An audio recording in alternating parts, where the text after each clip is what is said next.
નમસ્કાર મિત્રો મેદાન ખુલ્લું છે, પ્રશ્નો ઘણા છે અને ચહેરાઓ પણ ઓછા છે।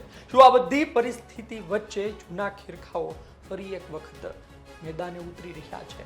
ચૈતર વસાવાનો બ્રેક, ચૈતર વસાવાનો જેલવાસ, આ વચ્ચે કેટલો ફાયદો અન્ય જૂના નેતાઓને મળી શકે છે? આદિવાસી વિસ્તારમાં જે અવકાશ ઊભો થયો છે, આદિવાસી વિસ્તારમાં જે જગ્યા ખાલી પડી છે, તેનો ફાયદો શું અન્ય પાર્ટી, અન્ય નેતાઓ લઈ શકે છે? વિસ્તારથી વાત કરું તો એક તરફ ચૈતર વસાવાને 7 વર્ષની જેલ, તેમનો જેલવાસ શરૂ થઈ ચૂક્યો છે। તેમને બહાર લાવવા માટે, તેમના ધારાસભ્યનું પદ બચી જાય, રદ ન થાય તે માટે તેમની ટીમ કામ કરી રહી છે। પરંતુ આ બધા વચ્ચે તારીખ 26 જૂનના રોજ માલજીપુરા ખાતે એક સંમેલન મળવા જઈ રહ્યું છે। આ સંમેલનમાં આદિવાસી સમાજ કેન્દ્રમાં છે, સાથે એસટી ઓબીસી માઇનોરિટી સમાજની પણ વાત કરવામાં આવશે। પરંતુ કોણ નેતૃત્વ કરી રહ્યું છે, કયા નેતાઓ હાજર રહેશે, નામ જાણી તમને આશ્ચર્ય થશે। શંકરસિંહ વાઘેલા, ગુજરાતના પૂર્વ મુખ્યમંત્રી, રાજ્યસભા ગયા, લોકસભા ગયા, કેન્દ્રમાં મંત્રી રહ્યા, ભારતીય જનતા પાર્ટીમાં પણ મોટા સ્થાન પર હતા, કોંગ્રેસમાં આવ્યા બાદ વિરોધ પક્ષના નેતા પણ રહ્યા। એ શંકરસિંહ વાઘેલા પોતાની અલગ પાર્ટી પણ બનાવેલી છે, એ ત્યાં હાજર રહેશે। આ સાથે છોટુ વસાવા વર્ષો સુધી 1990 થી ઝઘડિયા બેઠક પરથી ધારાસભ્ય રહ્યા, ભારતીય ટ્રાઇબલ પાર્ટીની સ્થાપના કરી, ઝઘડિયા બેઠકના જેને ખેરખા માનવામાં આવે છે, જે હજુ હમણાં હારી પણ ગયા, એ વાત પણ સત્ય છે, તે પણ હાજર રહેશે। અને મહેશ વસાવા 2017માં જો ડેડિયાપાડાથી જીતીને આવ્યા હતા। ચૈતર વસાવાની એન્ટ્રીથી, ચૈતર વસાવાના કામ કરવાથી બેશક ઘણા ચહેરાઓ ગુમ થયા હતા, ઘણા ચહેરાઓ ચર્ચામાં નહોતા। તેમાંનું એક નામ છોટુભાઈ વસાવા પણ હતું, તેમાંનું એક નામ મહેશભાઈ વસાવા પણ હતું। મહેશ વસાવા ભારતીય જનતા પાર્ટીમાં જોડાયા હતા, પાછા કોંગ્રેસમાં પણ જોડાયા હતા અને હજુ હમણાં દૂર પણ થઈ ચૂક્યા છે। હવે આ સંમેલન મળી રહ્યું છે અને આ સંમેલન પહેલા વાતો તેવી ચાલી રહી છે કે આદિવાસી વિસ્તારમાં મેદાન ખુલ્લું છે। ચૈતર વસાવા હવે ક્યારે બહાર આવશે, ચૈતર વસાવા ફરી એક વખત એ મજબૂતાઈથી લડત ક્યારે આપશે ખબર નથી, પરંતુ અત્યારે સમય લાભ લેવાનો છે, અત્યારે સમય એ વિસ્તારમાં જે અવકાશ ઊભો થયો છે ત્યાં સ્થાન પૂરવાનો છે અને જૂના નેતાઓ મેદાને આવી રહ્યા છે।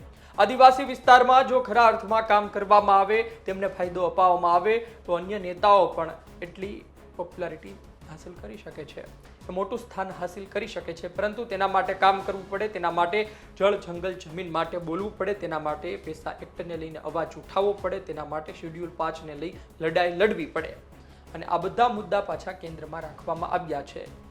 ખેડૂતોને સિંચાઈ માટેનું પાણી પણ રાખવામાં આવ્યું છે કેન્દ્રમાં। શંકરસિંહ વાઘેલા, છોટુ વસાવા, મહેશ વસાવા કોઈ નાના નેતા નથી, તેઓ એટલે કે થોડા સમય પહેલા ક્યાં ચર્ચામાં હતા? શંકરસિંહ વાઘેલાએ પ્રજાશક્તિ ડેમોક્રેટિક પાર્ટી બનાવી ત્યારે તેઓ ચર્ચામાં આવ્યા હતા, થોડા ગુજરાતના તેમણે પ્રવાસ કર્યા, ત્યારબાદ તેઓ ચર્ચામાં નથી। છોટુભાઈ વસાવા પણ ચર્ચામાં નથી, મહેશભાઈ વસાવા કોંગ્રેસમાંથી દૂર થયા ત્યારે ચર્ચામાં આવ્યા હતા।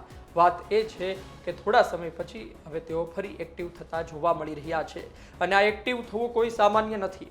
એ નેતાઓ છે, એક્ટિવ થાય તો કોઈને કોઈ જગ્યાએ પોલિટિકલ પાર્ટીઓને અથવા તો એમને ફાયદો થતો હોય એ 100%ની વાત છે। ફાયદો કોને થશે, કેટલો થશે, નુકસાન કોને થશે, કેટલું થશે, એનું અંકગણિત માંડવાનું છે। ચૈતર વસાવા ક્યારે બહાર આવશે તેના પર તમામ બાબતનો દારોમદાર છે। ચૈતર વસાવા બહાર આવે ત્યારબાદ એક સહાનુભૂતિની લહેર પણ તેમની સાથે જોડાઈ શકે છે, પરંતુ ત્યાં સુધીમાં શું, એટલે કે ચૈતર વસાવા લોકસભા ચૂંટણીમાં પણ તે વિસ્તારમાં પ્રવેશ નહોતા કરી શકતા, ત્યારે પણ તેમને નુકસાન થયું હતું। સ્થાનિક સ્વરાજ્યની ચૂંટણીમાં પણ જે ફાયદો તેમને મેળવવાનો હતો, એટલે કે જિલ્લા પંચાયત, તાલુકા પંચાયત બનાવી, પણ આથી પણ વધુ ફાયદો તેઓ મેળવી શકતાની શક્તિ ધરાવતા હતા। એટલે કે તમે જે તે વિસ્તારમાં પ્રવેશી ના શકો, એક્ટિવ ના રહો, તો અન્ય નેતાઓ તેનો લાભ લેતા હોય છે અને આ બધા વચ્ચે કોંગ્રેસ પાસે મોટી તક જોવા મળી રહી છે। કોંગ્રેસ પાસે આદિવાસી વિસ્તારથી આવતા અનંત પટેલ જેવા મોટા નેતા છે, કાંતિભાઈ ખરાડી જેવા નેતા છે અને તુષારભાઈ ચૌધરી જેવા નેતા છે, અમરસિંહ ચૌધરીના દીકરા। જોઈએ કોંગ્રેસ કેટલો ફાયદો લઈ શકે છે। શંકરસિંહ બાપુ પોતે મેદાને ઉતરી રહ્યા છે, તો પોતે એ કઈ દિશામાં કામ કરે છે, કોને ફાયદો અપાવે છે, છોટુ વસાવા, મહેશ વસાવા શું કરે છે? દર વખતે ચૂંટણીમાં તેમનું સ્ટેન્ડ મહત્વનું હોય છે। આમ તો જનતા દળ નીતિશ કુમારની છે, તેમાં પણ પ્રદેશ પ્રમુખ રહ્યા, ભારતીય ટ્રાઇબલ પાર્ટીની સ્થાપના પણ છોટુ વસાવાએ કરી, પરંતુ તેમનું સ્થાન આદિવાસી વિસ્તારમાં મહત્વનું રહેતું હોય છે।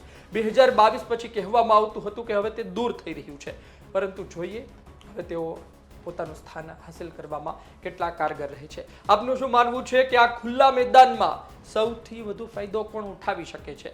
ચૈત્ર વસાવા જેલ બહાર નહીં આવે તો શું બહાર ખેલ થઈ જશે? 27 સુધીમાં મોટો ચડાવ ઉતાર આદિવાસી વિસ્તારમાં જોવા મળી શકે છે. આપનો અભિપ્રાય કોમેન્ટ બોક્સમાં લખજો. આપ શું વિચારો છો? ધન્યવાદ.